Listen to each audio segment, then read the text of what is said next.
Αγαπητό κοινό, αξιότιμοι φοιτητές και γενικότερα αγαπημένοι της Πολύμνιας, ονομάζομαι Ανδρέας Ανδρέου και το θέμα που διάλεξα είναι άνθρωποι με καρμπόν.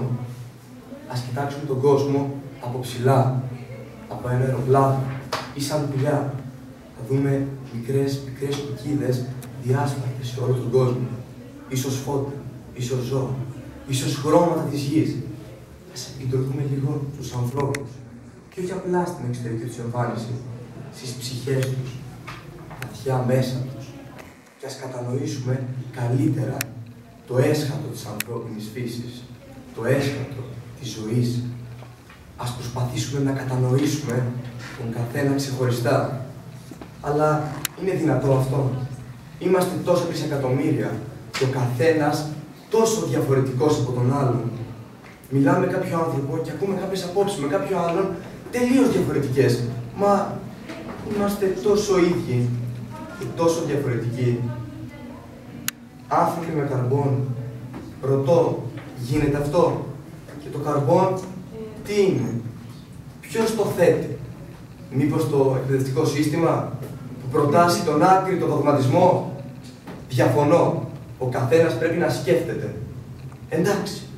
Δεν λέω ότι πρέπει να αμφισβητούμε τα πάντα.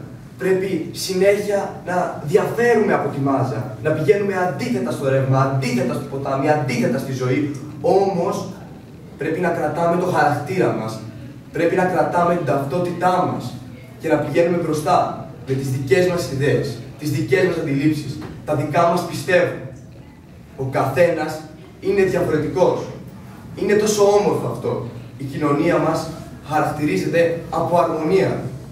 Πολλοί βέβαια λένε ότι ο κάθε χαρακτήρας μόνος του, όταν μπαίνει σε αυτό το καζάνι της κοινωνίας μας, που πολλοί το χαρακτηρίζουν βρώμικο, δημιουργείται μια αναρχία.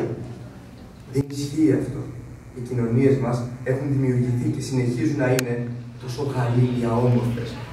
Όλες οι σχέσεις των ανθρώπων συνεχίζουν να συνδέονται με δεσμούς που δεν βλέπουμε, με διάβλους που δεν ακούμε πάντοτε. Και είναι τόσο γλυκό.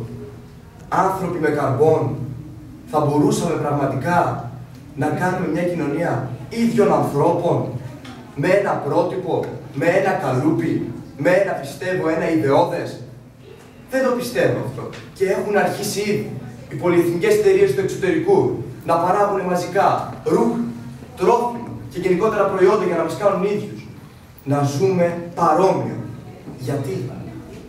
Δεν είναι τόσο υπέροχη η ανθρώπινη φύση?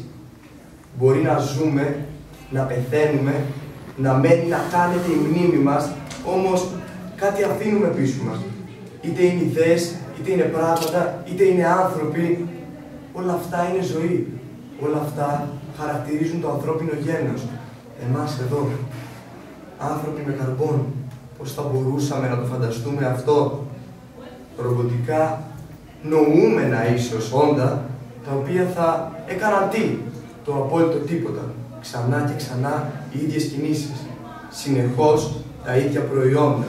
Είτε είναι πνευματικά, είτε είναι υλικά. Εγώ, προσωπικά, αλλά και πιστεύω κάθε άνθρωπος μέσα από την ψυχή του και την καρδιά του, θα προσπαθήσει να αποτυπώνει το μοναδικό του χαρακτήρα ανά τους αιώνες. Θα προσπαθήσει να γίνεται ένας ήρωας της εποχής.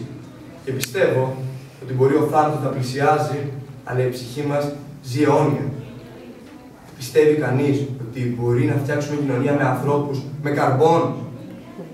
Κοιτάξτε γύρω σας. Είμαστε όλοι τόσο ίδιοι, αλλά και τόσο διαφορετικοί. Σας ευχαριστώ.